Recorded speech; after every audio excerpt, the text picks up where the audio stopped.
Having a global perspective creates a deeper understanding.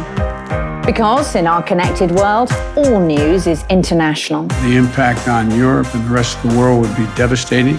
So, for in-depth analysis of the biggest stories from the US and around the world, relations between Russia and the West have reached a new low.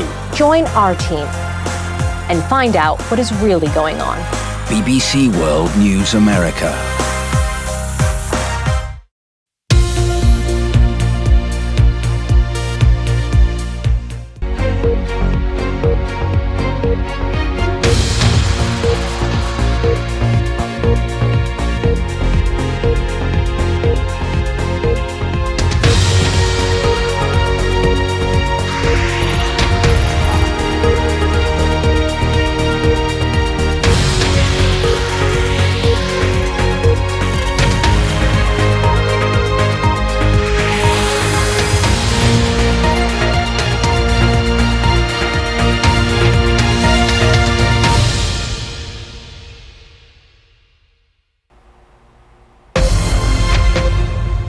I'm Anjana Gadgil in Washington, D.C., and this is BBC World News America on the first anniversary of Russia's invasion of Ukraine. President Zelensky praises his nation's year of invincibility, telling Ukrainian troops he's proud of them. If our partners respect all their promises and deadlines, then victory will inevitably await us. If we can all do our homework, we can all win. The fighting in the east rages on. We have a special report on the battle for one strategic town. Mr. President. And at the UN, Russia and Ukraine face off with rival moments of silence.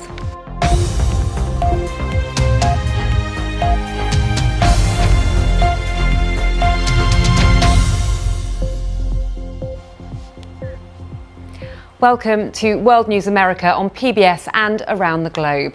It's been 1 year since Russian troops invaded Ukraine in what President Vladimir Putin called a special military operation. Hundreds of thousands are estimated to have died on both sides. Millions more Ukrainians have been displaced. The people of Russia have been squeezed by economic sanctions, and the global economy itself has been shaken. We're going to devote the entire programme tonight to this anniversary with special reports from the front lines, a look at how the lives of young Ukrainians have changed and what the US is doing to aid Ukraine in the conflict.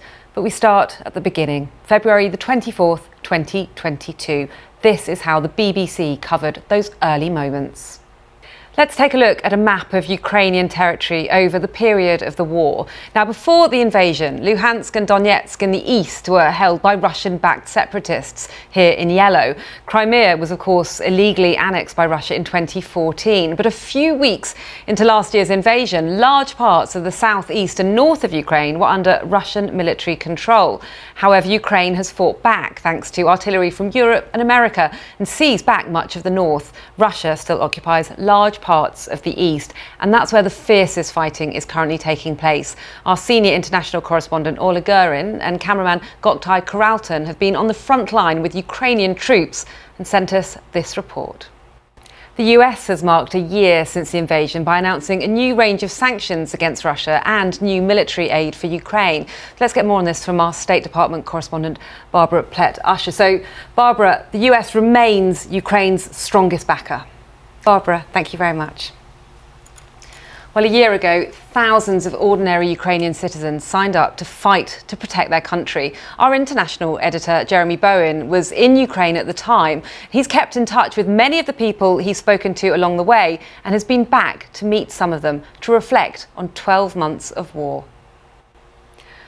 Well, the one-year anniversary has been marked around the world. Last night, crowds gathered in London's Trafalgar Square. The event, organised by charities, NGOs and the Ukrainian embassy in the UK, saw traditional performances and speeches from government leaders and celebrities. Oscar-winning actress Dame Helen Mirren recited a translation of the poem "Take Only What Is Most Important" by the Ukrainian poet Sergei Zhadan. Our chief international correspondent Lise Doucette has reported extensively from inside Ukraine since the Russian invasion began. Indeed, she was there on day one. I spoke to her from Kyiv a little earlier.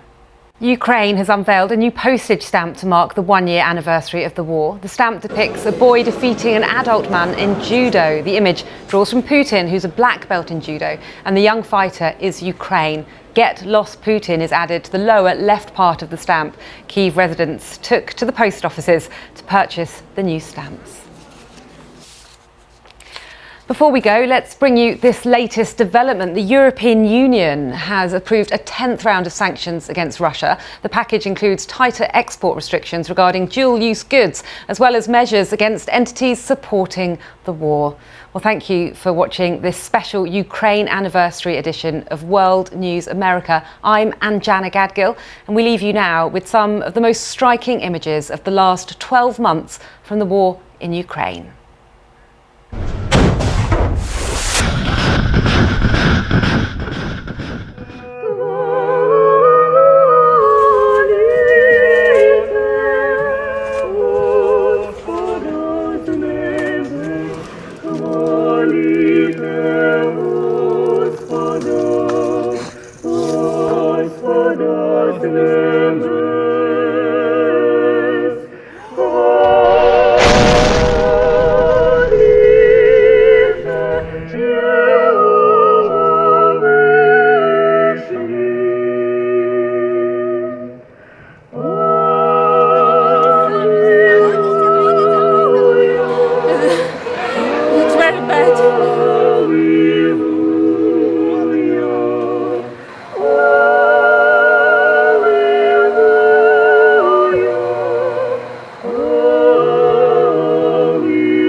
Hello. The weather across Europe is looking much cooler and more unsettled than it has been recently.